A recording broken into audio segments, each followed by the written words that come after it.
Time is critical, and that's where Creaform is really going to come in for us. Wayne Taylor Racing is a sports car organization.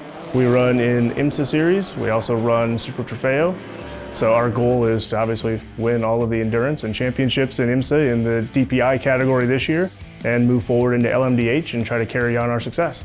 Wayne Taylor started in 2007 as our own race team. We've won quite a lot of races since then. Big races we've won, like Daytona 24-hour multiple times, Sebring 12-hour, Atlanta. Our goal is to keep the success that Wayne Taylor Racing has had and keep that against the best of the best. Whoever can utilize the technology the quickest and the most efficient is going to be the ones at the top. Creaform was probably one of the most exciting partnerships I've had in a while. For me, it's really new tech where we can actually scan any component of the race car and turn it into a 3D image.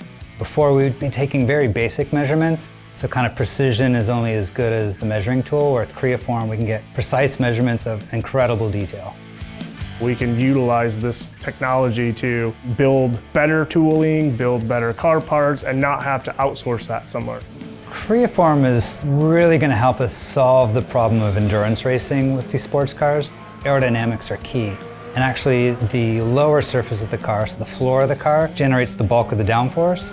However, the floor of the car is also touching the racetrack and wearing and changing shape a lot.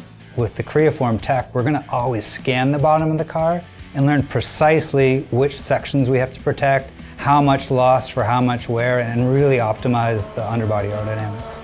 I'm excited to see where it goes. I'm excited to see what we can develop with this that we don't even know yet.